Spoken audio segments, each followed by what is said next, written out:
Warning: the following account is not fiction. Some viewers may find it disturbing. Hello everyone. Don't forget to subscribe to my channel and like the videos to stay updated on new ones. Your support means a lot. Enjoy watching. We all navigate through a challenging life, but there may be even more difficult sides to this journey. People find the meaning of life through their own perspectives. Some aim to build families, others to accumulate wealth, and some chase after their dreams. Everyone is content in their own path. But what about the ones who are unhappy? The ones whose lives feel like poison, who pray for death every day, who live through days filled with tears and hatred. Each person views life through their own lens, which is why no one should judge someone else's life without truly understanding it. Because no one is guilty of a sin they haven't experienced. This is my life philosophy. Some of my friends envied the life I had, but I never showed off. I knew the struggles people were facing, and I didn't want to make them feel worse.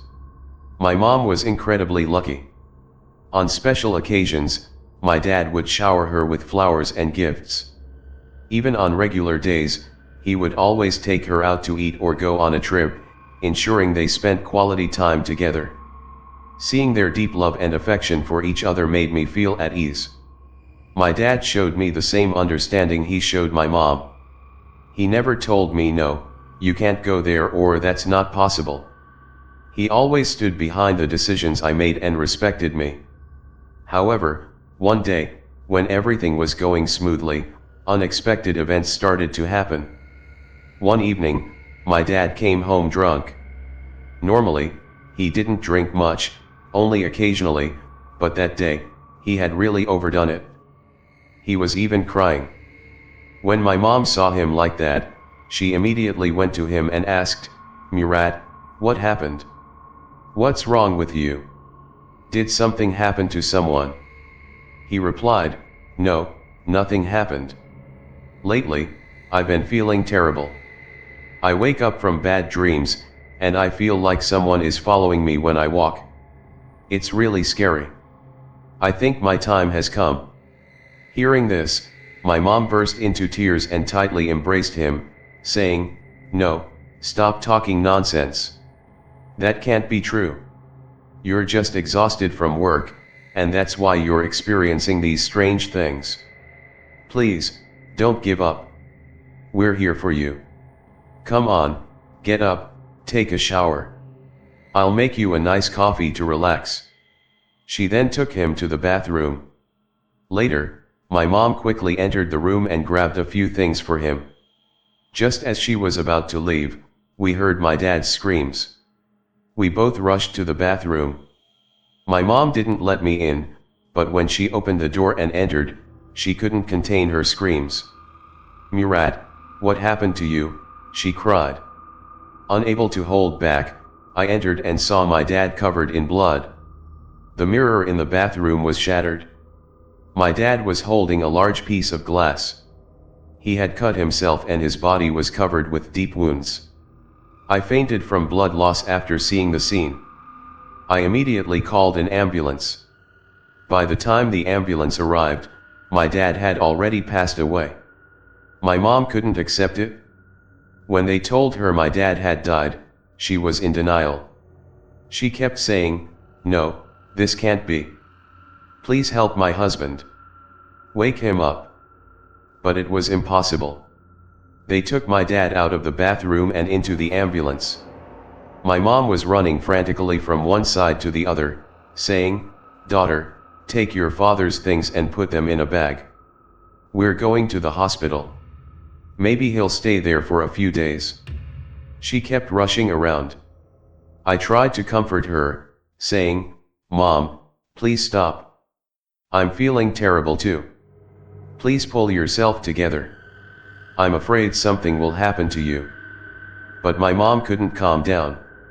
I quickly ran to the room, grabbed a bag, and filled it with a few of my dad's things, then got into the ambulance behind him. I was left alone at home. I didn't know what to do. I took the phone and called my uncle. I told him just one part of the story. My uncle said, "Don't worry, I'm coming to pick you up. Get ready." During the call, I didn't mention that my dad had passed. I only said he had harmed himself and fainted. I couldn't tell my uncle the full truth because he was a diabetic. At least I wanted him to see it with his own eyes. Soon after, my uncle arrived. I quickly got ready and went downstairs. In the car, I could hardly control myself. My body was trembling. My mom's state, and the sight of my dad covered in blood, had deeply affected me. When we arrived at the hospital, I heard my mom's screams before even entering the door. My uncle asked, "What's going on?" and I couldn't hold it anymore. With tears in my eyes, I said, "Uncle, my dad has passed away." The expression on my uncle's face was horrifying. His hands and feet started to tremble. Struggling to walk, he made his way toward my mom's voice. I followed behind, trying to be there for him. I was the one hurting the most, but I knew I had to be strong. I wanted to support my mom and help my uncle, but inside, I was breaking. My mom's cries filled the entire hospital. She was shouting Murat and hitting herself, unable to control her grief. I begged her, "Mom, please pull yourself together," but it was no use. A week passed, and my mom was still not herself. She kept mumbling Murat, Murat over and over. Ambulances were coming to our house several times a day. They would give her sedatives and leave. I knew this couldn't go on. I had to do something. My uncle was also struggling to cope. My dad was a loving, life-embracing person. It didn't make sense that he would harm himself for no reason. There were many unanswered questions. We didn't know what to do, but the one thing I knew for sure was that I couldn't leave my mom alone anymore. A month had passed since my dad's death. My mom had become very weak. She refused to eat or drink, constantly crying and calling out for my dad. When I tried to force feed her, she would push me away. I was alone in this big house.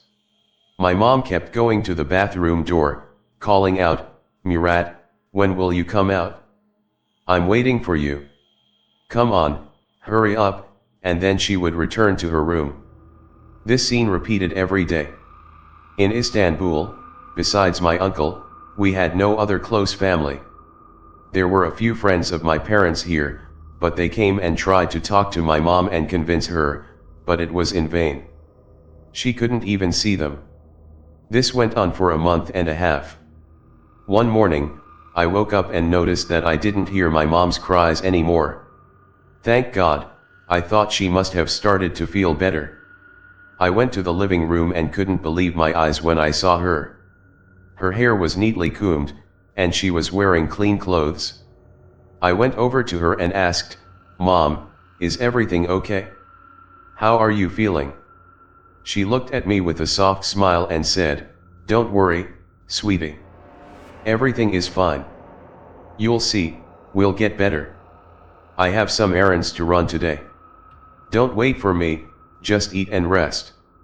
When I come back, I'll have a surprise for you." I said, "Okay, Mom, whatever you want. Just make sure you're okay." She left the house. I tried calling her a few times, but I couldn't reach her. My mind was racing with worry. Where had she gone? I prayed she hadn't done something to harm herself.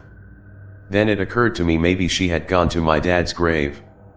Thank God, I hoped this was a sign that she had finally come to terms with my dad's passing. She hadn't left the house since his death, and hadn't visited his grave. Maybe now, after all this time, she was starting to accept the situation and was trying to move on with her life. Thank God, I thought to myself. Finally, my mom had returned to herself. I took a deep breath. I hadn't eaten properly for a long time, and today, it felt like I could finally enjoy a moment of peace after everything that had happened. I went to the kitchen. Since I hadn't cleaned in a while, the kitchen was a bit messy. I tidied up, wiped everything down, and then cooked myself a nice meal. I ate and eagerly waited for my mom to return. As it started getting dark, my mom opened the door and walked in, carrying full shopping bags. I asked, "Mom, where have you been? What's in these bags?" She smiled and said, "We haven't done shopping in a while. Go ahead and put these in the cupboard. I'll change and be right there." Excited, I took the bags and went to the kitchen. As I was putting the groceries away, my mom came up to me and said, "I have some great news for you." I asked, "What is it, Mom? Everything okay?" "Yes, everything is fine, but it's a surprise. I'll tell you tomorrow," she replied. "Come on, Mom, don't tease me, just tell me." I begged, but she refused. There was a smile on her face, and I had no idea what it could be. I had to wait and see. That night, I felt a strange unease. I should have been happy. I should have felt good, but for some reason, something felt off. As I tossed and turned in bed, I heard a strange sound coming from the living room. Startled, I quickly got up and went into the living room. Since the lights were off, I couldn't see much, but as my eyes adjusted to the darkness, I saw someone standing in the middle of the room. My skin prickled with fear. I didn't know what to do. I immediately turned on the light, and the sight made me even more scared. My mom was standing in the middle of the room, dressed entirely in black, praying. What terrified me wasn't that she was praying, but the fact that it wasn't prayer time, and she was facing the opposite direction instead of the Qibla. She was speaking very quickly, reciting something that didn't seem like prayer at all. I had learned how to pray when I was younger from my grandmother, so I knew what prayer should sound like. But what my mom was saying had nothing to do with it. I moved to a corner and quietly watched her. She kept getting up and sitting back down, her actions unclear to me. After a while, I called out to her a few times, but she ignored me. Frustrated, I went back to my room and shut the door. As I lay in bed, I could still hear her voice, speaking loudly to herself. I didn't pay much attention, thinking to myself, she's lost her mind. I fell asleep, hoping that tomorrow would bring clarity. Even though I had fallen asleep, I could still hear my mom walking back and forth around the house throughout the night. She kept me awake. By the time the morning call to prayer rang out, everything went silent. I was finally able to sleep peacefully until noon. When I woke up and tried to gather myself, I felt an intense headache. I got out of bed and went to the living room. My mom had prepared breakfast. I approached her and asked, "Mom, why didn't you let me sleep last night? You were praying in the middle of the living room at that hour." She replied, "What prayer, sweetie? I went to my room before you, closed the door, and didn't wake up until morning. I only got up once to use the bathroom. That's it? Mom, are you messing with me? Last night, you were wearing black, praying in the living room. I tried to talk to you, but you ignored me. I went to my room, locked the door, and heard you walking back and forth all night," I said. She smiled and said, "No, sweetie. You must have had a nightmare. Now, eat your breakfast." Her nonchalant attitude bothered me. This wasn't the mom I knew. She used to listen to everything I said, with excitement, always eager to share her thoughts. But now, she was brushing everything off as if it didn't matter. After breakfast, my mom said, "Sweetie, I'm going out. Get ready. I'll pick you up and take you somewhere." She left the house, and I prepared myself, waiting. A long time passed, and she still hadn't returned. Just as it was getting dark, I saw my mom's call on my phone. "Come outside, I'm waiting for you," she said. When I went outside, I saw her sitting in the car, waiting for me. I quickly got in, and without wasting any time, she started the car and drove off. As we were driving, I glanced at her. She had a big smile on her face. I wanted to ask why she was so happy, but I was afraid to. I hadn't seen her happy in such a long time. We drove for a while and then turned onto a deserted road. There were no cars, no people, not even animals. It was completely isolated. The eerie feeling grew as it got darker. "Mom, where are we going?" I asked. My heart skipped a beat when she said, "We're going to the graveyard." My skin crawled. "Mom, what are we doing at the graveyard at this hour? Please, let's go back. We can visit Dad tomorrow," I said, but she replied, "We're not going to the graveyard, dear." "Mom, please don't start again. We've talked about this many times," I begged, but she ignored me. She pressed the gas and drove faster. We had already gone far, and we were now in a completely dark area, surrounded by trees. The only light was from the car's headlights. Mom stopped the car, reached for the door, and said, "Come on, get out of the car." She started walking quickly. I hesitated for a moment but eventually got out and looked around nervously. I was scared. I could hear strange whispers around me. "Mom, please, let's get back in the car." "I'm scared," I said, but she kept walking, shining her phone's flashlight. She was almost out of sight, so I ran to catch up. I grabbed her hand, and together we walked quickly. I had no idea where we were going. After a while, we stopped in front of a small cabin. Mom pulled out a key from her pocket and unlocked the door. We went inside. There was a terrible smell in the air. After a moment, Mom said, "Go sit down." I sat on a chair in the corner, unsure of what was going on, but I could tell that Mom's behavior was beginning to unsettle me. Not long after, the door knocked. My heart sank. I quickly stood up and shouted, "Who's there?" Mom said, "Don't worry." I called her. She opened the door to reveal a short woman, dressed completely in black, with a strange appearance. The woman had a large bag with her. She put it on the table and looked around, asking, "Who's this girl?" Mom replied, "This is my daughter." "Don't worry, it's fine," the woman said. She opened her bag and started pulling out strange items, placing them on the table. She turned to my mom and said, "I brought what you asked for." Mom nodded, unwrapped a black cloth, and handed it to the woman. The moment the cloth was opened, a disgusting smell filled the air. I instinctively covered my nose. The woman, however, took a deep breath of the foul scent.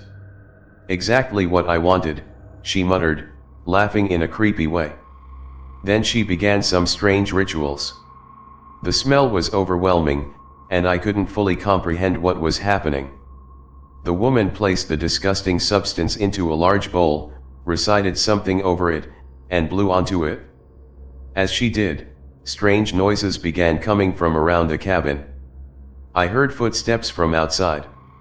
I stood up. "Where are those sounds coming from? Who's out there?" I asked, but Mom said, "Don't worry, just sit down. Everything will be fine soon." For almost an hour, the woman continued to chant, adding different substances to the bowl, mixing them, and eventually setting it on fire. The smell inside the cabin was unbearable. I wanted to open a window, but Mom grabbed my arm. "Don't do it, it'll ruin everything. Just sit down." My nerves were on edge.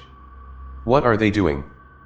Why are we here in this freezing cabin in the middle of the night dealing with this nonsense? I thought, when suddenly the woman handed the bowl to my mom. "Take this home," she said. "Sprinkle the ashes in every corner of your house. Mix the remaining ashes with a glass of water and drink it. After that, everything will change." She quickly packed up, not even looking back, and disappeared into the darkness. Mom tightly closed the bag with the bowl and said, "Let's go home." I didn't understand what was going on, but at that moment, I just wanted to leave because the cabin felt genuinely terrifying. As we walked back to the car, I could hear footsteps behind us. I turned a few times, but each time, Mom shouted, "Don't look back, keep walking." We finally got in the car, and Mom started it up. But it didn't start. A few seconds later, we heard a scream coming from the darkness, and both of us froze in fear. Mom was visibly shaken but tried to calm herself. "Everything will be fine. It's just in our heads," she kept repeating to herself. But I knew it wasn't just in our heads because I heard it too. "Mom, please calm down. Everything will be fine. Just start the damn car and let's go," I said, trying to stay composed. She looked at me with tears in her eyes and said, "I'm doing all of this for us." She closed her eyes, took a deep breath, and tried the car again. After several attempts, it finally started. We were both relieved, but as we drove off, we could still hear those terrifying sounds getting closer, not farther away. Eventually, we reached the main road, but everything was eerily quiet and dark. A little further down the road, we saw a tall, large figure waving at us from a distance. Mom sped past it. A short while later, we saw the figure again, waving at us. Mom hurried past once more. This happened a few times, but I tried not to make eye contact with it. In the end, though, we did make eye contact, and its eyes were huge and blood red. To this day, just thinking about it sends shivers down my spine. Finally, we took an unfamiliar turn and made it home. Once inside, Mom wasted no time, quickly scattering the ashes throughout the house. She then took 2 glasses of water and poured the ashes in. "Drink it. We don't have time to waste," she urged me. "Mom, please, just tell me what's going on," I begged, but she remained silent. She drank hers, saying, "Drink it? I'm waiting for you." "Okay, I'll drink it soon. First, let me wash my face," I said, heading to the bathroom. I really didn't want to drink the water. I could sense something wasn't right. After stalling for a bit, I returned to the living room. Mom was busy with something else, so I grabbed the 2 glasses and went to the kitchen. I secretly poured the water down the sink. As I turned around to place the glass on the table, I was startled to find my mom right there, almost right behind me. I hadn't noticed when she'd come in. "What are you doing here? Did you pour the water there?" she asked. I quickly replied, "No, I drank the water. There was just a little bit left, so I poured it here." "Did you drink the water?" she pressed. "Yes, I drank it." "Don't worry," I said, trying to convince her. But she didn't seem to believe me. She walked around the house restlessly, constantly checking the time. The clock was ticking closer to midnight. It felt like she was waiting for something, as though someone was about to arrive, or something was going to happen. At midnight, a cold wind suddenly swept through the house, sending shivers down our spines. Mom quickly came over to me and said, "I'm so hungry. Let's set the table." She hurried into the kitchen. I set the table, and she said, "Come on, sit down." As I sat at the table, I felt an overwhelming sense of unease. My stomach was in knots. "Mom, I'm not that hungry. It's late, and I want to go to my room and sleep," I said. Mom paused for a moment and then replied, "Okay, if that's what you want."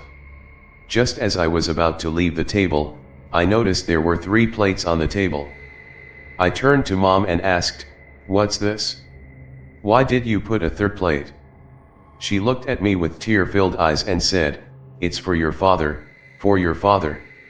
At that moment, everything inside me snapped. Mom wasn't getting better, she was getting worse. I couldn't say anything. I just turned and went to my room. Lying on my bed, staring at the ceiling, I thought about my father. I missed him so much. But at this point, there was nothing we could do for him anymore. I understood that, but my mom couldn't accept it. Her grief was unbearable. She wouldn't even let me mourn my father with her. I had promised myself to stay strong for her, to be there for her. While I wrestled with these thoughts, I suddenly heard Mom's voice. It was strange, unlike anything I'd heard before. I called out, "Are you okay? Is everything all right?" But there was no answer. I was so tired and drained that I couldn't get up to check on her, but something inside me told me to get up and go to her. I closed my eyes, thinking I'd rest for just a few minutes, but I ended up falling asleep. When I opened my eyes, I heard strange noises coming from the house. I jumped up out of bed and quickly made my way to the door. I opened it but froze. I felt someone's warm breath on the back of my neck. I spun around quickly, but there was nothing there. The room was dark, but in the darkness, I could feel someone right in front of me, as if I was face to face with them. I closed my eyes and began to pray, but then I felt a hand on my shoulder. The touch burned like fire. I mustered all the courage I had and yelled, "Mom!" That's when the most terrifying thing happened. Mom's screams echoed through the house. I opened my eyes and looked around, but there was nothing there. The figure I had felt in the darkness was gone. I rushed to the living room, and everything was in disarray. The furniture was thrown around, and there wasn't a single item untouched. I sprinted to Mom's room. When I opened the door, I couldn't believe what I saw. Mom was thrashing around, as if someone was beating her, hurting her, but I couldn't see anyone. I rushed to her and held her tightly, saying, "I'm here, Mom. Everything will be okay. I'm with you." When she heard my voice and felt my presence, she seemed to calm down a little. I didn't want to take her into the living room, fearing that if she saw the state of the house, it would push her over the edge. Instead, I took her to the bathroom. I helped her wash her face and comb her hair. She looked up at the mirror for a moment and whispered, "This isn't me. They've taken my soul. They won't leave me alone." "Mom, what are you talking about? Who are you talking about? Who won't leave you alone?" I asked, but she didn't respond. She turned and walked outside. When we returned to the living room, everything that had happened seemed to have left her mind. She went back to her room and locked the door. I knocked several times, asking if I could come in, but she wouldn't let me. Through the peephole, I saw her lying in bed, trying to sleep. I waited for a while and, reassured that she was okay, I left the door. But when I returned to the living room, everything was back to normal.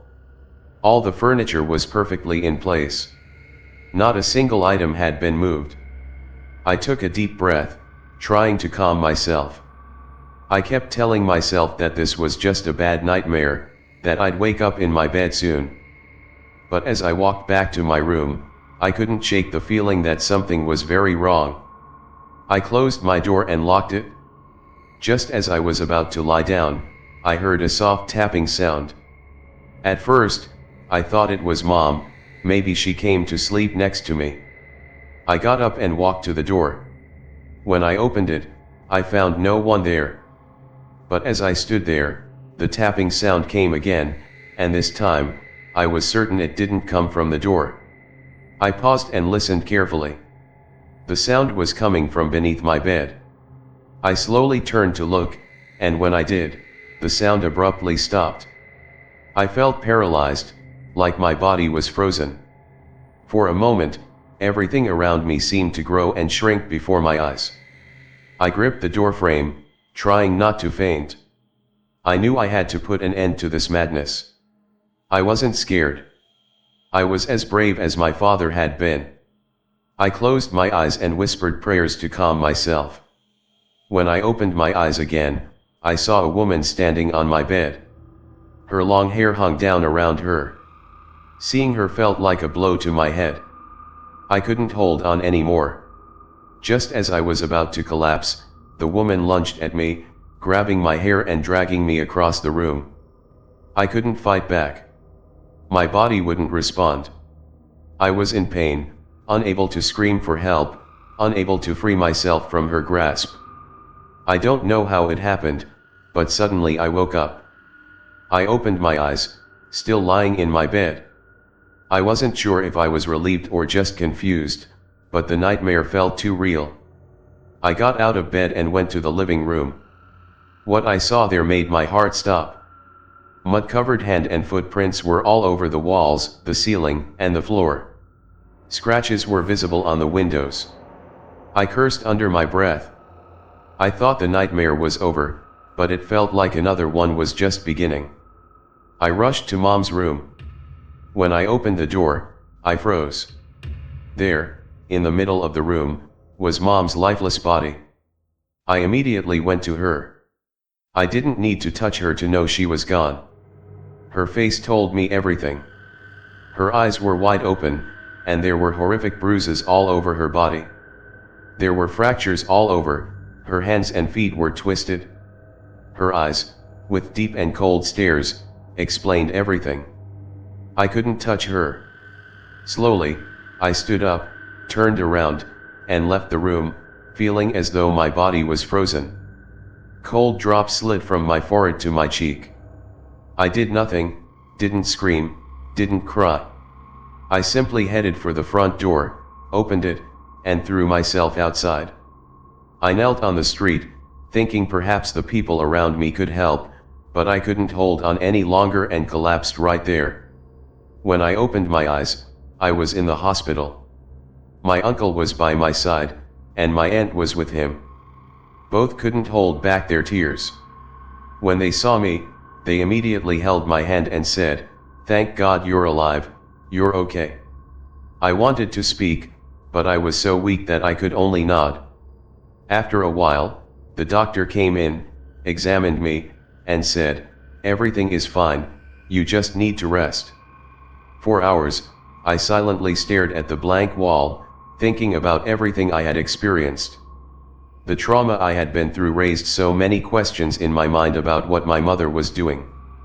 I wondered if the people who helped me had also helped her. Eventually, I gathered myself and began to speak. I asked my uncle, "Where is my mom?" He and my aunt exchanged glances and fell silent. It was clear they didn't have anything to say. They didn't say a word.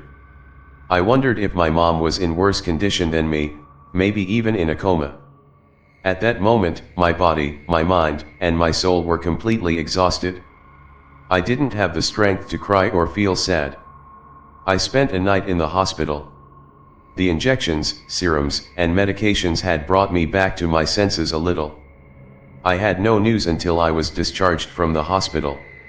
Whenever I asked about my mother, my uncle would brush it off, saying, "Don't worry, everything will be okay." When I was about to leave the hospital, I wanted to go home, but my aunt said, "You need special care. We're going to our house." I replied, "No, I want to go to my own house. I want to talk to my mom," but my aunt wouldn't let me. She forcefully took me to their house, saying, "We need to talk." I went to their house and lay down in bed. I felt terrible. I wanted to know what had happened as soon as possible. My aunt began to explain, "Listen, honey, after your father's death, your mom didn't feel well at all. One day, she called me and asked, 'Do you know any witches?' I told her I didn't, but she insisted, asking for help. She wanted me to help her bring back her husband. Knowing how wrong my mother had gotten herself into, I sent her to a friend's mother. She wasn't a witch, just a woman with strong religious beliefs. She tried repeatedly to explain to Nurgle that these things couldn't be done, that you couldn't bring someone back from the dead, but she didn't give up. After waiting for some time, my mom found another witch. This witch asked her to take a piece from my father's grave and bring it to her. My mom did this. The witch's spell wasn't to bring my father back to you, but to make you go to him. My aunt said, "Unfortunately, that spell worked. If it had affected you, you wouldn't be here talking to me right now." I swallowed, my eyes filled with tears. "But I didn't drink the cursed water that woman gave us," I said. My aunt squeezed my hand. "Don't worry, I'm here for you. I'll always protect you, I promise," she said. "Why did my dad die?" I asked. My dad had been experiencing strange things before he passed away. He told us about it, but did they do magic to him too? I asked. My aunt replied, "Honey, I don't know how much this will satisfy you or how believable this is, but in your father's last days, there was a woman in his life. She kept asking your father to divorce Nurgle and marry her. Your father, saying, 'I can't leave my wife or my daughter,' didn't agree, so the woman did a spell on him. That spell was a death spell," she said. I wish we had stopped it. What my aunt was telling me sounded like a scene from a horror movie. "No, I don't believe it." "You're lying," I said. My uncle stepped in. "Yes, honey, your aunt is right," he said. "How do you know all these details?" I asked. My uncle explained, "Your dad was in bad shape in his last days. He wasn't going to work, and because he didn't go to work, he couldn't get paid. So, he came to me for a loan. He said, 'There's someone in my life, and that woman won't let me leave her.' After Murat told me about the horrifying things he had experienced, he said, 'Everything will be okay.' But I still felt something strange inside me. Then we encountered Murat's funeral. I wanted to tell you the truth, but Nurgle wasn't feeling well," my uncle said. "Thank God we could save you. If we were a little later, everything could have been much worse," my aunt said. "And, what you're saying is so complicated. I don't understand any of it."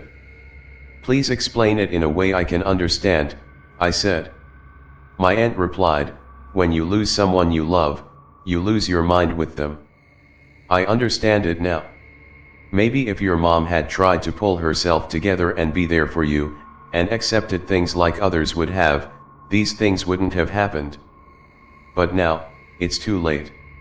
From now on, you need to gather yourself and continue with your life.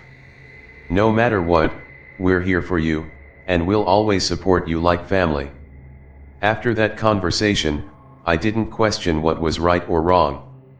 I just closed my eyes and tried to sleep because I wasn't in a state to question anything. In time, I decided to continue with my life. It wasn't easy, it was never easy. But the only thing I could do was live.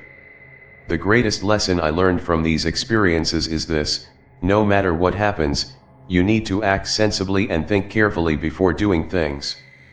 Maybe my mom knew how it would end, but she was desperate.